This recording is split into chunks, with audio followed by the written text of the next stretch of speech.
Friends, welcome to Sally's Kitchen for quick and delicious recipes. I'm AJ and today we are going to make Paneer Tikka Masala. Let's look at the ingredients. So we have two parts. One is the gravy and one is real paneer, which is cottage cheese. Let's look at the marination first so that we can set it aside after we marinate the cottage cheese. Here I have around 400 grams of paneer. This is nothing but cottage cheese. You can get it at any Indian store. And in addition to this, what I have here is the marination. This is a very simple marination. What I've done is I've taken yogurt. I have not strained it, nothing fancy. Just taken yogurt, added to it a little bit of cumin powder, little bit of coriander powder, red chili powder, salt, and a teaspoon of lemon juice. That's it. So we are going to marinate it. To marinate, I'm just going to roll these pieces in the marination and just place it separately in the separate bowl.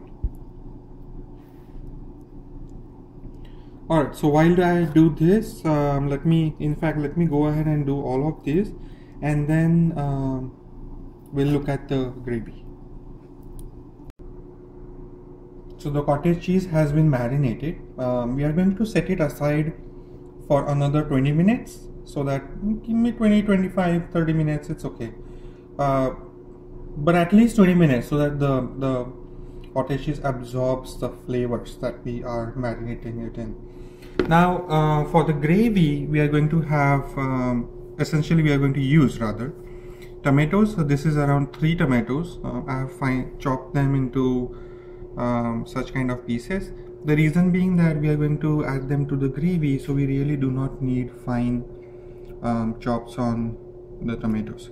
The onion, yeah, I have chopped it not very fine but pretty decent, and the reason being that we are going to use it in the gravy. I don't want any onions to be half cooked. We also have some cashews here which we are going to use in the gravy. You can also set some aside and use them in garnishing, but if you have some more at your house, you at least need around 4 tablespoons of cashews for the gravy. In here we have spices. This is cumin powder, this is coriander seed powder. These are whole cumins which we are going to use for tempering. This is red chili powder. We have here some garam masala that you can get at any Indian store, and we have bay leaves. So what we are going to do now is we're going to heat the pan, add some oil, set the onion in, and we're also going to use onion along with garlic and ginger paste, which I'll show while I'm preparing the gravy. So let's begin.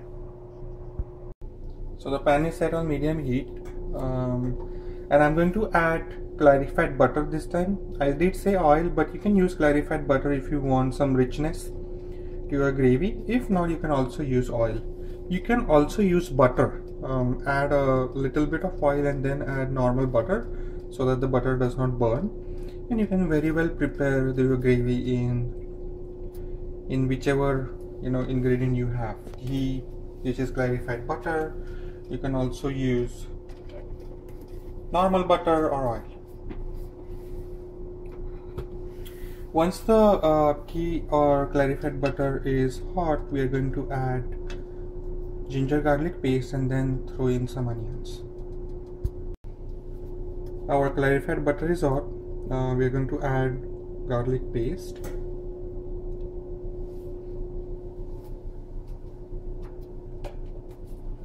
And now we will add ginger paste as well. Now when I said the oil is hot, essentially it has melted, or ghee. I'm using ghee or clarified butter today, but I don't want it to I don't want to add the ginger garlic paste directly to boiling hot or smoking hot rather clarified butter, because then it's gonna splutter all over. So I want to cook it steady. So here goes some ginger paste as well. We're going to add a little bit more and then stir it nicely and start cooking it.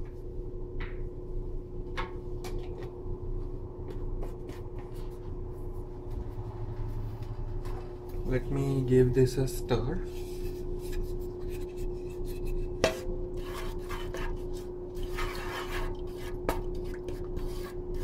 And we'll gently cook it and then add onions to it.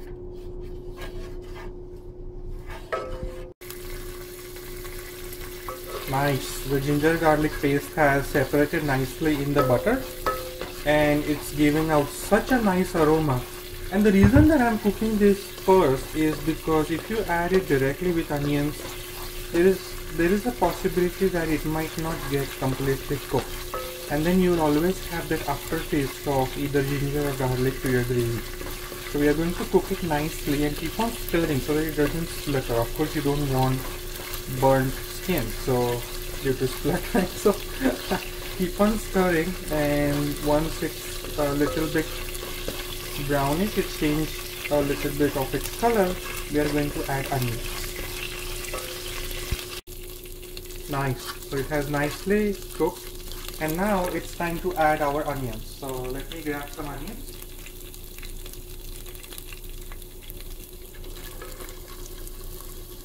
Let me grab some more.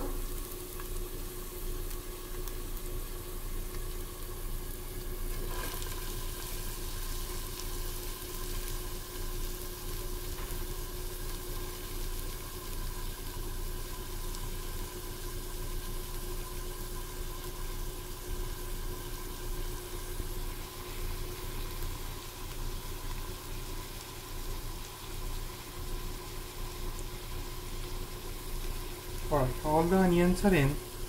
Let's give them a nice stir so that they coat up in all of the clarified butter and also the garlic and ginger paste. And once the onions start turning color, then we are going to add the spices in. Mix the spices and then we'll add the tomatoes, because the tomatoes cook very fast. So we are going to let the onions cook first and then we will add the tomatoes. And you can cover it up with a lid, or you can just keep it open so that it doesn't grab any moisture. I'm also going to add some salt so that the onions start losing water and speed up the cooking process.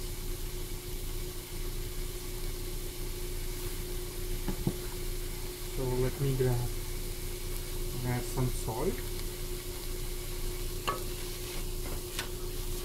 a little bit more.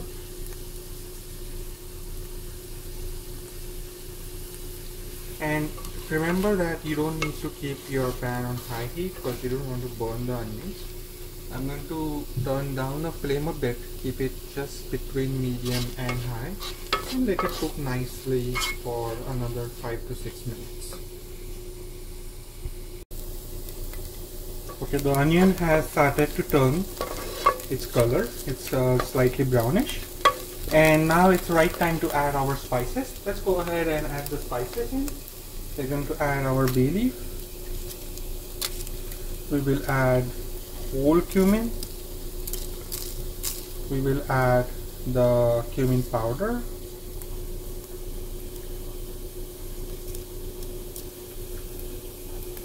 We will add, well, in fact we are going to add all of it. So it's a little bit easy for you guys. Saves you time. And nicely mix it so that the onions start absorbing the spices. Ensure that you don't turn up the heat because we don't want to burn the spices. There is nothing bad than a recipe which has burnt spices in it. And now once the onions are nicely coated in the spices, we are going to add in the tomatoes.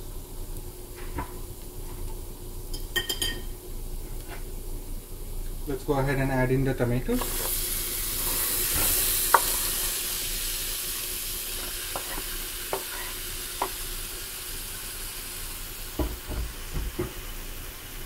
Mix them well, and then let them cook for another 2 to 3 minutes so that the tomatoes become soggy and nicely start blending in.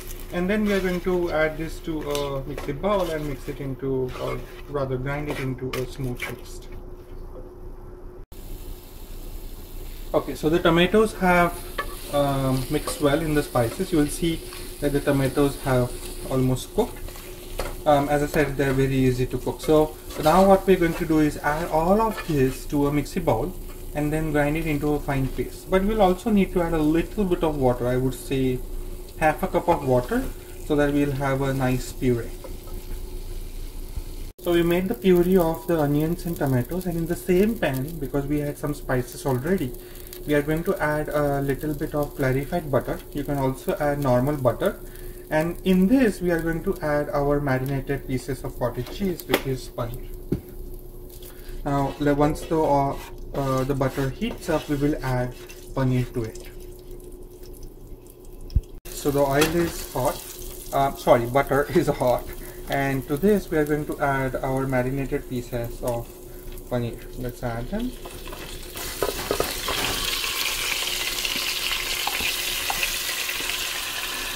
Oh wow, look at the aroma, it's amazing.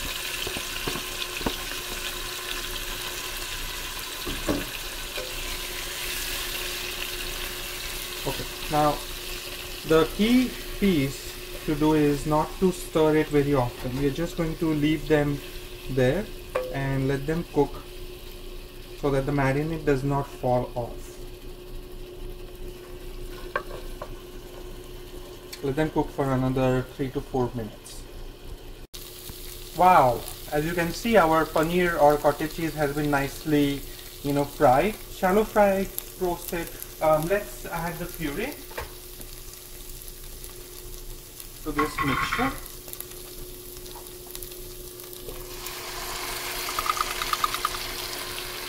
And then we are also going to add a little bit of water.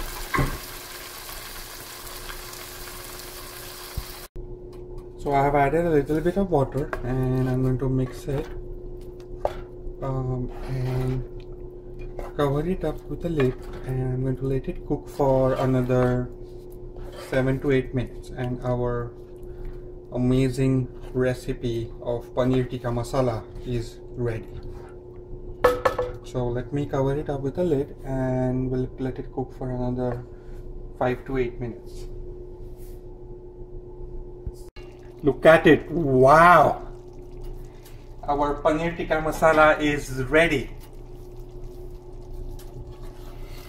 Lovely aroma. Thank you all for watching this video. For more such recipes, keep watching Sally's Kitchen. Do subscribe and post your comments below. Thank you. Bye bye.